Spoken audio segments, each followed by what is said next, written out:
এই প্রতিষ্ঠার লগ্ন থেকে এই মাদ্রাসায় কয়জন শিক্ষক ছিল, এখন কয়জন আছে এবং আপনাদের পরিকল্পনা কি কি আছে?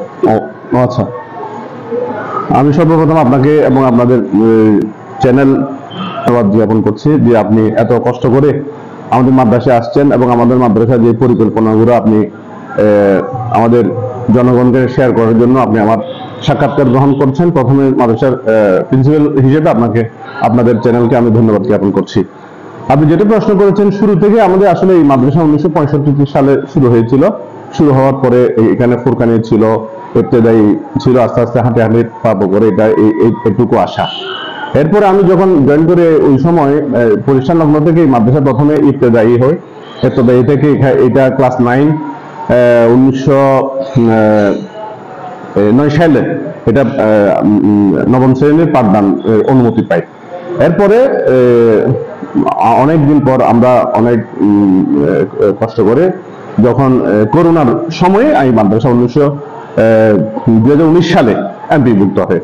এমপিভুক্ত আমাদের এখন প্রায় টোটাল আগে আমাদের 6-7 এমপিও, আগে 8 জন এভাবে টিচার ছিল। এমপিও হওয়ার পরে আমাদের এখন পর্যন্ত প্রায় 17 জন টিচার নিয়োগ হয়েছে। তন্মধ্যে আমাদের আইসিটি, তারপর বিপিএড এবং ভৌত বিজ্ঞানে 3 জন বাকি আছে। তারপরে এই 3 জন বাকি আছে, আর সবগুলো আমাদের পক্ষ থেকে নিয়োগ হয়েছে। এখন এই ক্ষেত্রে আমাদের আসলে এই মাদ্রাসা আপনি জানেন নিশ্চয়, আমি যেটা জানি আপনি মাদ্রাসার শুরু লগ্ন থেকে মাদ্রাসাতে সম্পৃক্ত ছিলেন। এই মাদ্রাসার লেখাপড়ার পরিবেশ কি ছিল আপনি অবশ্যই জানেন। এখন আমাদের ছাত্রছাত্রী প্রায় 600+, এবং আপনি আরো শুনে খুশি হবেন এই মাদ্রাসা আমি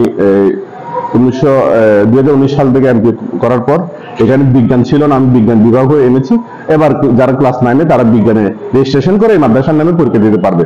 এবং একটা খুশির বিষয় যেটা আমাদের এই গত সেশনে আমরা আলিম প্রথম বর্ষে ভর্তি করাইছি, ওরা এখন ক্লাস আলিম সেকেন্ড ইয়ারে নতুন বেস এবারও আমরা ভর্তি করেছি। এখান থেকে প্রায় 30 জন ছাত্রছাত্রী আমাদের এখানে ভর্তি হয়েছে। আগের ভর্তির যে শিডিউল ছিল, শিডিউলের মধ্যে ভর্তির হওয়ার যে 4টা টাইম ছিল, ওটা পেরে যাওয়ার কারণে আমরা যথাযথ ছাত্রছাত্রী পাই নাই, তবু 10 জন পেয়েছি। মানে আমাদের প্রথম বেজে 10 জন, এখন আমাদের প্রায় 30 জন ফার্স্ট ইয়ার ছাত্রছাত্রী আছেন। এবং লেখাপড়ার মান আমরা চেষ্টা করতেছি, এবং আমার পুরা এলাকা প্রত্যেক ক্লাস থেকে শুরু করে প্রত্যেক আমাদের ডিপার্টমেন্ট সিসি ক্যামেরার আওতায় আমরা এনেছি, যাতে আমরা আমাদের সবসময় 24 ঘন্টা আমরা মনিটরিং করতে পারি। এবং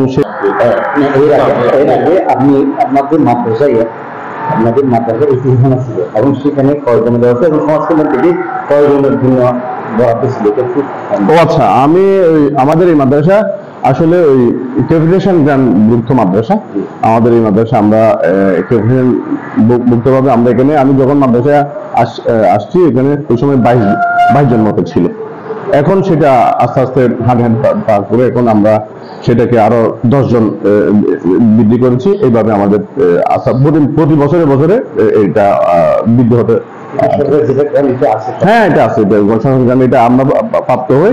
এবং আমাদের এখানে এতিম ছাত্রছাত্রী আছে এবং তাদেরকে আমরা বিনা মূল্যে আমরা তাদেরকে লেখাপড়ার খরচ, এবং হেফজোখান আছে আমাদের। আপনি আরো আমি যখন হেফজোখান আমাদের 25 জন ছাত্র হেফজ বিভাগে লেখাপড়া করতেছে, তারও সুন্দরভাবে লেখাপড়া করছে। সেখানে আমাদের সেটা হচ্ছে আমাদের এ প্লাস পাইছে 1 জন, তারপরে এ পাইছে 17 জন। টোটাল আমাদের 51 জনের মধ্যে 2 জন শুধু ফেল করছে, আর সবাই প্রকাশ করছে।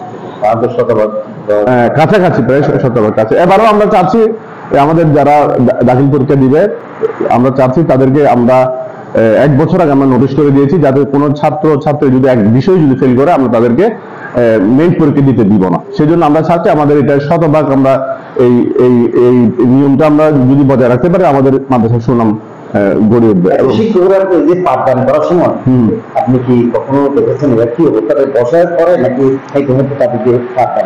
না, আমি সেই জন্য আমি সিসি ক্যামেরা আওতায় আনছি। সেই জন্য আমার প্রত্যেক ক্লাসে সিসি ক্যামেরা আওতায়, এবং আমার যখন তারা ক্লাস করাবে তখন তারা বসে থাকে না, তারা বসেন আর কি, তারা হেঁটে হেঁটে পাঠদান করে।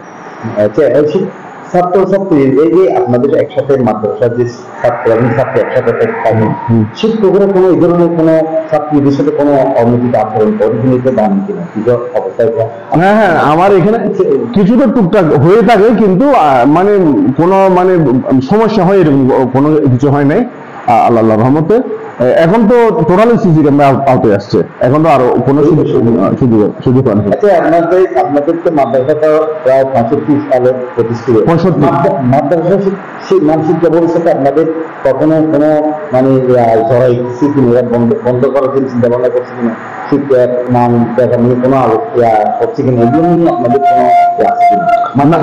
মাদ্রাসা শিক্ষা আসলে আপনার জানার বিষয়, সেটা হচ্ছে আমরা যখন আমাদের যারা উস্তাদ তাদেরকে আমরা দেখেছি, তারা নাহু, সরফ, উর্দু এবং নিচের যে মানে একজন আলেমের জন্য যেগুলো দরকার, কেরাত দরকার, মাসাল মাসাইল দরকার, এগুলোর জন্য যে মানে একজন আলেম হওয়ার জন্য তার যেগুলো দরকার সেগুলো আগে নিচে থেকে আমাদেরকে পড়িয়ে আসতো। যেমন মিজান বলেন, মুনসাহিদ বলেন, নাহমিদ বলেন, হেদায়েতুন নাহু বলেন, মিয়াতুল মুনজিম বলেন, তারপরে এইগুলো পরে আমরা আমাদের ভিত্তিটা যারা প্রকৃত আলেম তাদের এইগুলো ছাড়া তারা প্রকৃত আলেম হতে পারবে না। সেই জন্য এখন মাদ্রাসা শিক্ষা মন্ত্রণালয় যে মানে কারিকুলাম নিয়ে আসছে, এই কারিকুলামের মধ্যে আসলে সেটা একজন প্রকৃত আলেম হওয়ার জন্য সেটা যথেষ্ট নয় বলবো আমি।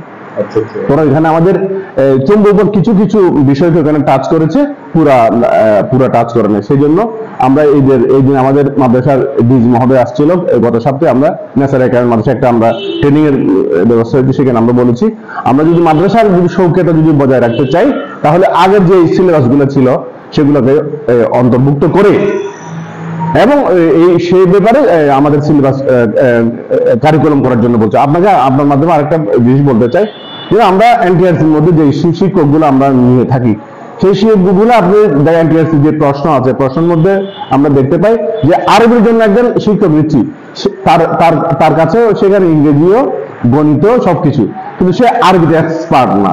আমাদের এখানে আমরা এনটিআরসির মধ্যে অনেক টিচার পেয়েছি আরবি টিচার, কিন্তু সে আরবি বইয়ের অনেক নাম বলতে পারে না। সেই জন্য আমরা সরকারের কাছে এবং এনটিআরসির মাধ্যমে আমরা তাদেরকে বলছি যে আরবি বিষয়ে যদি কোনো টিচার নিয়োগ হয় তাদের প্রশ্ন হতে হবে আরবিগুলা বেশি।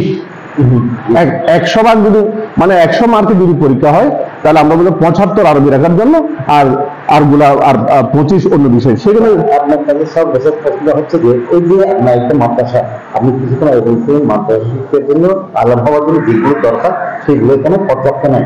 এখন কি আপনারা এই ধরনের আলেম হওয়ার জন্য যে যেমন আরবি গ্রামার এবং যেটা বলছেন সেইগুলো ব্যাপারে আপনার কোনো পরিকল্পনা আছে কি? হ্যাঁ, আমার পরিকল্পনা আছে। আমি চাচ্ছি মানে ক্লাসের যে সিলেবাস এগুলো তো পড়াইতে হবে, এগুলো তো ছেলেরা পাস করতে হবে।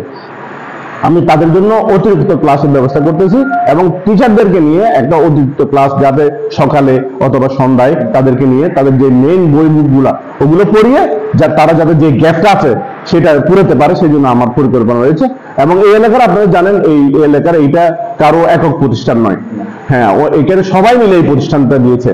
65 সাল থেকে প্রতিষ্ঠিত এই প্রতিষ্ঠান এখন হাঁটি হাঁটি পা করে এতটুকু আসছে। আপনাদের সর্বিক সহযোগিতা চাচ্ছি এবং আমাদের এই এলাকায় যতগুলো মাদ্রাসা স্কুল আছে, আমি মনে করি সবচেয়ে কম বেতন হচ্ছে আমাদের। ক্লাস 5 এর নিচে হচ্ছে 150 টাকা, উপরে হচ্ছে 200 টাকা। আমাদের ভর্তির মধ্যে আমরা ওইরকম কিছু মানে নামে মাত্র কিছু টাকা, মানে লেখাপড়ার জন্য যত পরিবেশ আমাদের মেডিসিন কমিটি আমাদের মানে খুব বেশি ভালোভাবে হেল্প করছে।